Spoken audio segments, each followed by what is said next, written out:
So guys आ चुके हैं हम लोग एक और नई वीडियो लेकर, जिसमें हम देखेंगे कि पाइथन की मदद से हम सुडोकू को कैसे ऑटोमेटिकली सॉल्व कर सकते हैं। लेकिन उसके पहले अगर आपने हमारे चैनल को सब्सक्राइब नहीं किया है तो हमारे चैनल को सब्सक्राइब कर दें, घंटी वाले आइकन को दबा दें, वीडियो को लाइक कर दें, साथ ही साथ अपने दोस्तों के साथ शेयर करना बिल्कुल ना भूलें। तो चलिए जानते हैं पहले कि सुडोकू होता क्या है। तो सुडोकू एक गेम होता है जिसमें हमें 9 रो और 9 कॉलम्स दिए जाते हैं और हर एक कॉलम्स में हमें 1 से लेकर 9 तक डिजिट्स फिल करने होते हैं और वो डिजिट इस प्रकार के होने चाहिए ताकि किसी भी रो और किसी भी कॉलम में कोई भी रिपीटिशन ना हो। साथ ही साथ हमें इस बॉक्स का भी ध्यान रखना होता है कि इस बॉक्स में भी कोई रिपीटिशन ना हो। तो आज के इस वीडियो में हम यही जानेंगे कि पाइथन की मदद से हम ये कैसे कर सकते हैं। तो चलिए चलते हैं अपने VS कोड में और देखते हैं कि ये कैसे हम कर सकते हैं। तो सबसे पहले हम लोग को यूजर से सुडोकू का डाटा लेना होगा। उसके लिए हम लोग क्या करेंगे, उसके लिए पहले हम लोग एक एम्पटी लिस्ट क्रिएट करेंगे और यूजर से इनपुट में भी हम लोग लिस्ट ही लेंगे, लेकिन इनपुट लेने के लिए हम लोग फॉर लूप का यूज करेंगे। जैसा कि हम बताए थे कि 9 रो होता है तो हम लोग रेंज 9 ले लेंगे।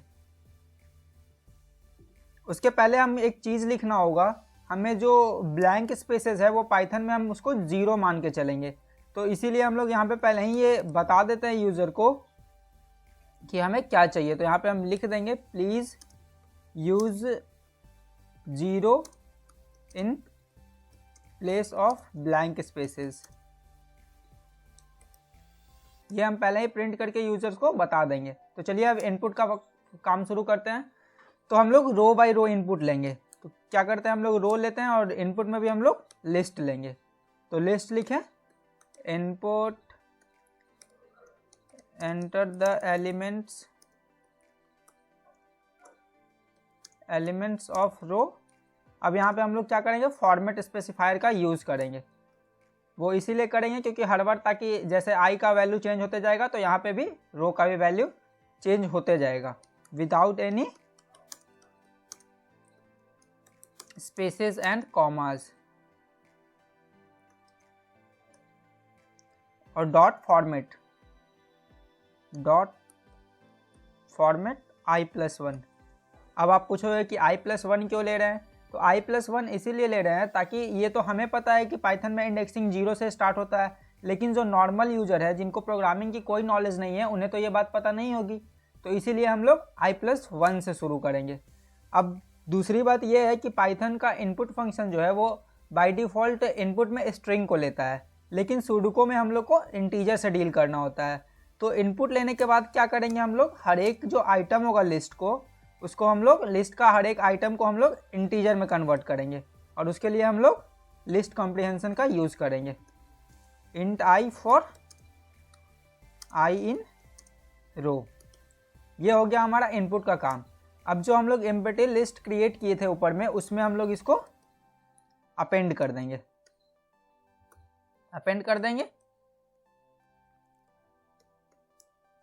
हमारा अगला काम ये है कि हम यूजर्स को दिखाएं कि उन्होंने क्या डाटा इनपुट किया है। उसके लिए हम लोग मैट्रिक्स फंक्शन का यूज करेंगे जो कि पाइथन के numpy लाइब्रेरी में होता है। तो हम लोग पहले numpy को इंपोर्ट कर लेंगे। Import numpy as np just एक एलियास नेम हो गया जो कि हम लोग बार बार यूज करेंगे। लाइक बार बार numpy लिखें तो वो काफ़ी लंबा नाम हो जाएगा, इसीलिए हम लोग एक उसको शॉर्ट फॉर्म दे देते हैं np।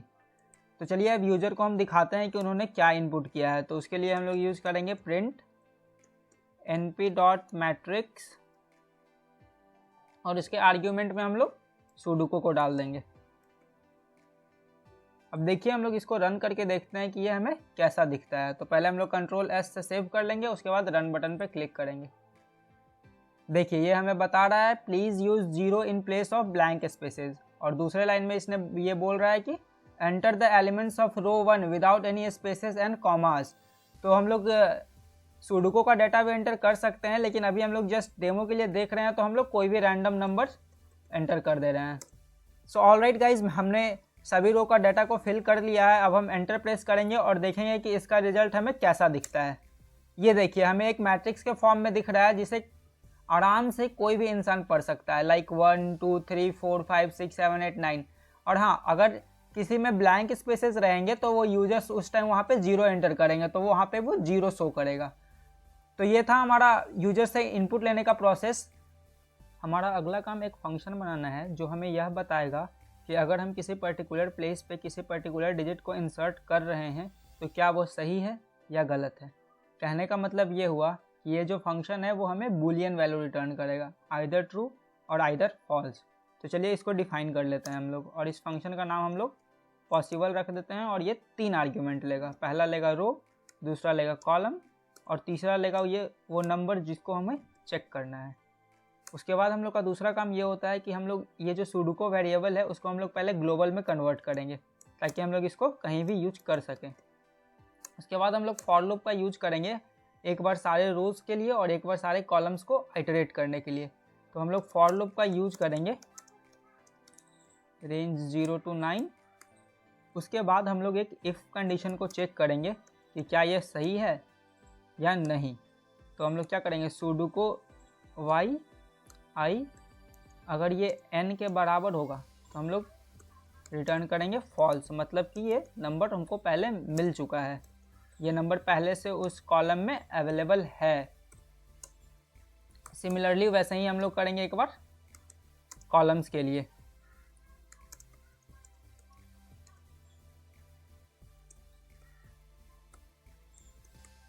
if sudoku i x double equal to n, sorry यहाँ पे कोलोन होगा, इक्वल टू n, फिर हम लोग रिटर्न करेंगे फॉल्स। इसका कहने का मतलब ये हुआ कि हमें रो में तो नहीं मिला लेकिन हमें कॉलम में वो नंबर मिल गया, तो हम लोग इसको फॉल्स रिटर्न कर देंगे। ये हो गया हमारा रो और कॉलम्स का काम। अब अगला काम हमारा बचता है कि वो बॉक्स में चेक करना। तो बॉक्स के लिए हम लोग 2 अलग वेरिएबल बना लेते हैं, बॉक्स वाई, और इसको हम लोग वाई का फ्लोर डिवीज़न लेंगे। वाई का फ्लोर डिवीज़न लेंगे 3 के साथ और फिर इसको 3 से मल्टीप्लाई कर देंगे। सिमिलरली एक्स के लिए करेंगे एक्स फ्लोर डिवीज़न 3 और इंटू 3 कर देंगे। अब हम लोग कंडीशन इसमें चेक करेंगे, क्योंकि बॉक्स में 3 रो और 3 कॉलम था तो फिर हम लोग इसमें 3 रो के लिए ही करेंगे। For I in range 0 to 3, ये हमारा रो के लिए होगा। फिर अगला जो है हमारा वो कॉलम के लिए लेना होगा। तो for j in range 0 to 3। अब हम लोग क्या चेक करेंगे, if sudoku condition, if condition लगाएंगे, if sudoku box y plus i और क्या हो जाएगा box x plus j double equal to n। मतलब क्या हुआ कि हम लोग का बॉक्स में इसको जो वैल्यू हम लोग n ऊपर डाले हैं वो हमें बॉक्स में मिल गया है, वो बॉक्स में पहले से अवेलेबल है, तो ये भी क्या रिटर्न कर देगा फॉल्स। अब अगर ये सारे कंडीशन में से कोई भी वेरीफाई नहीं होता है तब ये रिटर्न कर देगा ट्रू। ये हो गया हमारा पॉसिबिलिटी चेक करने का फंक्शन। अब हम लोग अपना फाइनल फंक्शन बनाएंगे जो हमें इसका रिजल्ट देगा। तो चलिए बना लेते हैं अपना फाइनल फंक्शन, और उसको हम लोग सॉल्व नाम दे रहे हैं, और ये कोई भी आर्ग्यूमेंट नहीं लेता है। अब हम क्या करेंगे कि एक एक करके सारे कॉलम्स और सारे रोज़ के थ्रू हम लोग आइटरेट करेंगे और चेक करेंगे कि कहाँ कहाँ पे ब्लैंक प्लेसेस है। कहने का मतलब ये हुआ कि जैसे हम लोग स्टार्टिंग में यूजर्स को इंस्ट्रक्शन दिए थे कि आप ब्लैंक प्लेसेस पे 0 को फिल करें, तो उसी तरह से हम लोग भी यहाँ पे ब्लैंक प्लेसेस की जगह पे 0 को चेक करेंगे। तो उसके लिए हम लोग फॉर लूप का यूज करेंगे।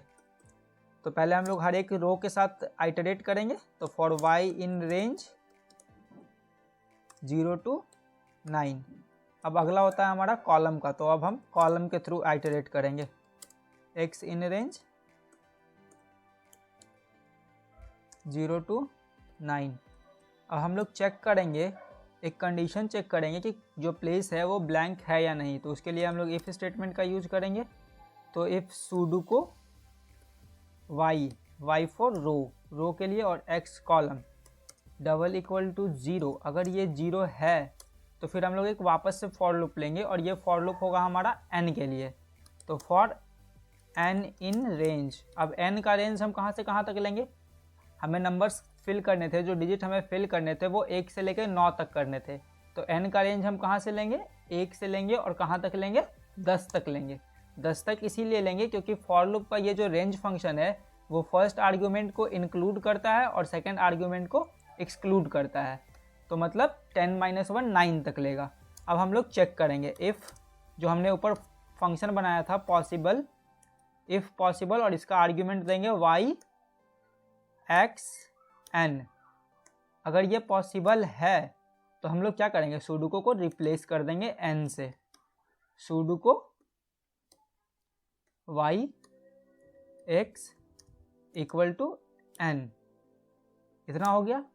अब ये तो हो गया कि जहाँ पे 0 है वहाँ पे हम लोग n को प्लेस कर दिए, अगर पॉसिबल हुआ तो ये तो मात्र एक बार हुआ। तो अब हम लोग क्या करेंगे, रिकर्शन का यूज़ करेंगे। तो फिर से हम लोग सॉल्व को यहाँ पे कॉल कर देंगे।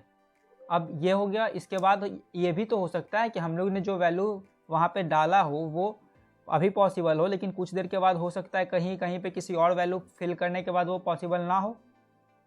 तो इसके लिए क्या करेंगे, हम लोग उसको वापस से 0 कर देंगे। Sudoku y x = 0।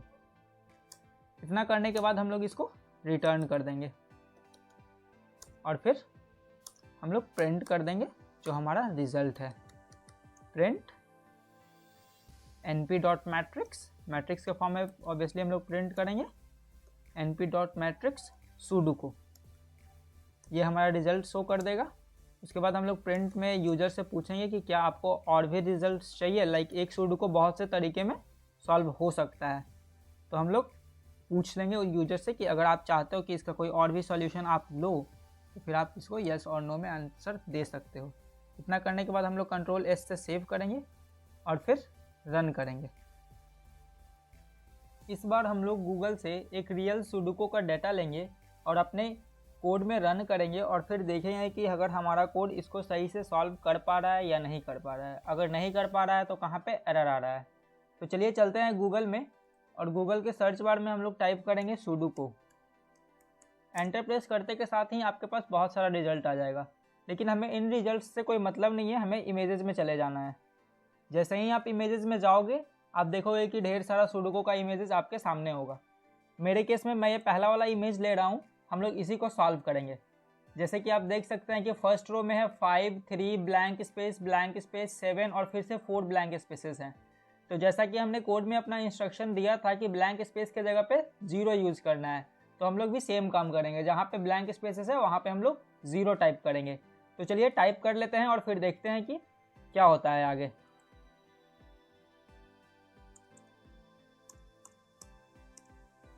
तो गाइज हमने इनपुट कर लिया है और हम जैसे ही एंटर प्रेस करेंगे ये हमें हमारा इनपुट और आउटपुट दोनों साथ साथ दिखाएगा। तो चलिए एंटर प्रेस करते हैं। ये देखिए, ओ ये केवल इनपुट दिखा रहा है लेकिन आउटपुट नहीं दिखा रहा है। इसका मतलब ये हुआ कि हमने कोड में कहीं पे गड़बड़ किया है। चलिए देखते हैं हमने कोड में कहाँ पे गड़बड़ किया है। ओ हमने फंक्शन को डिफाइन तो किया है लेकिन हमने फंक्शन को कॉल नहीं किया है और यही हमारा प्रॉब्लम हुआ है इस कोड में। तो चलिए फंक्शन को कॉल करते हैं और फिर से रन करके देखते हैं। Ctrl+S से सेव कर लेते हैं और अब फिर से सेम कोड को हम लोग रन करते हैं। हमने फिर से सारा डाटा एंटर कर लिया है और अब जैसे ही हम एंटर प्रेस करेंगे हमारा रिजल्ट हमारे सामने होगा, मतलब हमारा इनपुट भी दिखाएगा और हमारा आउटपुट भी दिखाएगा। तो चलिए एंटर प्रेस करते हैं। ये देखिए, ये रहा हमारा इनपुट वैल्यू जिसमें ब्लैंक स्पेसेस को 0 से रिप्रेजेंट किया जा रहा है और जस्ट उसके नीचे यहाँ से हमारा आउटपुट वैल्यू शुरू हो रहा है। तो आप इसको क्रॉस चेक भी कर सकते हैं, किसी भी कॉलम में किसी भी रो में ये वाले बॉक्स में कोई भी रिपीटिशन आपको नहीं मिलेगा और साथ ही साथ हर एक रो में, हर एक कॉलम में और हर एक बॉक्स में आपको 1 से लेकर 9 तक काउंटिंग नंबर्स मिलेंगे। तो बस इतना ही था आज के वीडियो के लिए। मिलते हैं अगले वीडियो में। अगर आपको वीडियो पसंद आई हो तो लाइक करें, दोस्तों के साथ शेयर करें और हमारे चैनल को सब्सक्राइब करना बिल्कुल ना भूलें।